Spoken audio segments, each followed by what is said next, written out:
So I went out and bought the brand new Lego Batman Legacy of the Dark Knight game. And look, instead of painstakingly pausing every 2 seconds to drag you through a dry, boring trophy list or showing you menu screens for 10 minutes, I'm just going to let the gameplay roll in the background while I focus on sharing my actual experience with it and how I ended up grabbing that shiny platinum trophy at the end of it all. Honestly guys, this game hit me in all the right places. First off, let's talk about the story mode itself. It is absolutely amazing. The writing is top notch, the voice acting is brilliant, and it genuinely feels like a love letter to the entire history of the character. Now, if I'm being fully transparent with you guys, the main campaign did feel a little bit short, but that's not necessarily a bad thing, because sometimes things can go on for too long. If the story drags out just for the sake of it, it loses its spark. But you know what? TNT Games balanced it out perfectly, with the sheer amount of side missions available in the open world. Once you step out into Gotham and realise how many citizens need help, how many villains are running amok, and how many unique side stories there are, you get a really good amount of time spent on both aspects of the game. It completely balances out the shorter main campaign, so it never actually feels like you're getting shortchanged on content. And let's talk about the comedy. The comedy and the comedic timing in this game, just like all classic LEGO games we grew up playing, was something to be absolutely admired. They just know exactly how to flip the script on you. 1 minute Batman is doing this incredibly serious, gritty monologue in the shadows, and the next minute he's popping up behind another character and making a ridiculous face while they aren't looking. The visual gags are brilliant, the dialogue is witty, and the timing of the jokes is just flawless. I was sitting in my chair laughing out loud through so many of the cutscenes, thoroughly just enjoying myself from start to finish. It captures that perfect balance of being fun for kids, but having tons of clever humour that older fans like us can fully appreciate. Usually when I do a game review on the channel, I try to find a catch. I sit there trying to look for a massive downside to the game, just to be fair, or some glaring glitch that ruined the entire experience. But honestly, there just isn't one here. It's a rock solid 10 out of 10 for me. From the graphics to the level design, it is easily a massive candidate for Game of the Year. I'm already completely hooked on this version of Gotham, and I seriously cannot wait to see what kind of DLC packs they bring out for this down the line. If they add more classic levels or character packs, I am instantly buying them. And let's just talk about the price point for a second. For about £50 retail, it is an absolute bargain for a game where you're guaranteed to have so much fun. In a market where new games are constantly being pushed for £70 or more for half-baked experiences, getting a complete, polished, incredible fun title like this for 50 quid feels like an absolute steal. Speaking of having fun, we absolutely have to talk about the Batcave in this game because it is absolutely massive. It's easily one of the coolest, most detailed hubs they've ever designed in any LEGO game to date. Whether it's buying vehicles or checking out costumes, putting your own style into the Batcave by adding trophies and collectibles, it has it all. You can just run around this massive underground complex, but what completely blew me away were the tiny details. And you have to see this for yourself to appreciate it.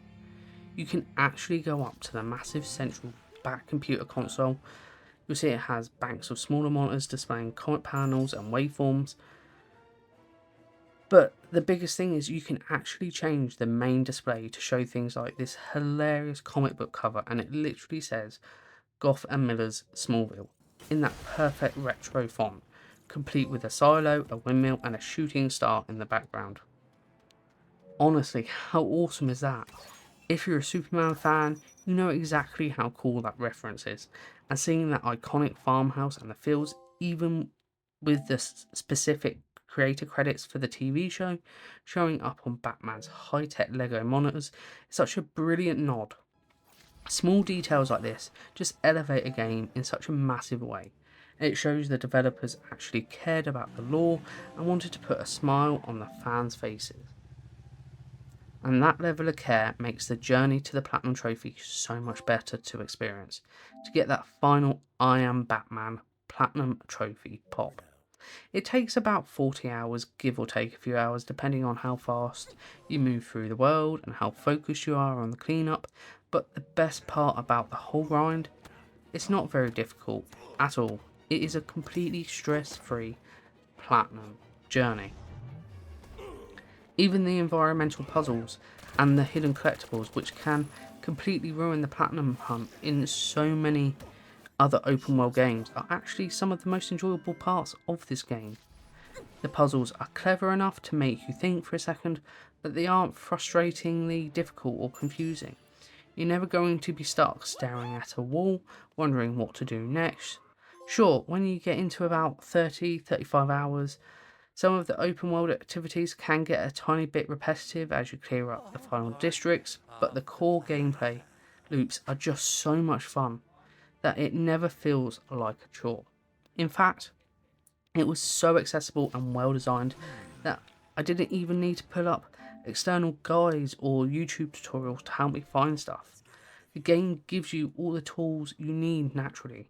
On a traditional trophy difficulty scale, I'd give this a gentle 2 out of 10. Anyone can achieve this if they put the time in. There is a lot of stuff to buy and collect in this version of Gotham, including characters, vehicles and red bricks, but because everything is easily found and clearly tracked, the final cleanup phase feels like a total breeze. Take the Batcoins for example. There are 50 of these special coins hidden throughout Gotham in total. Now usually a game would make you find every single one of them to get the trophy, which can turn into an absolute nightmare if you're stuck at 49 out of 50. But the developers took pity on us this time around, and you only need to actually find 25 of them for the trophy. For me, this is a huge, massive W. It means you can just naturally enjoy the exploration and the hunt while playing through the game, without ever feeling forced to scrape through every single microscopic corner of the map with a fine-tooth comb just to get your trophy. And speaking of collecting everything and clearing out the map, let's talk about what you actually get for hitting that elusive 100% completion milestone. Huge warning ahead, massive spoilers ahead for anyone who hasn't finished the game and wants to find out the ultimate reward for themselves. Seriously, mute the video for 5 to 10 seconds if you don't want to know. So, when you finally max out the game to 100%, you unlock the ultimate reward, the classic Adam West 1966 television show suit, complete with the painted on eyebrows on the cowl and everything. Walking around modern, beautiful Lego Gotham dressed as 66 Adam West Batman is just pure icing on the cake. TNT Games really outdid themselves with that reward, and it makes every single hour spent going for the 100% totally worth it. Now, before I wrap things up, I have to address something. I've seen some people online moaning, complaining on forums about stealth kills or the style of combat in the game, saying it feels too simplified or clunky.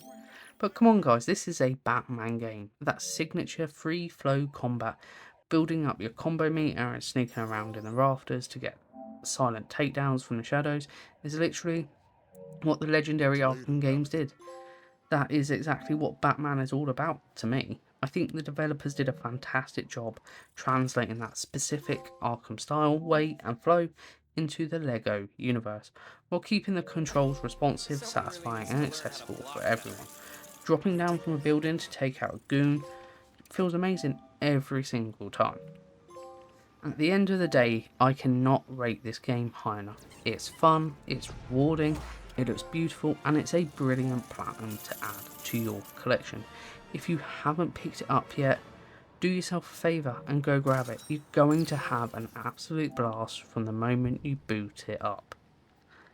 Let me know down in the comments if you're planning on going for the platinum trophy yourself, or let me know what your favourite Easter egg is in the Batcave.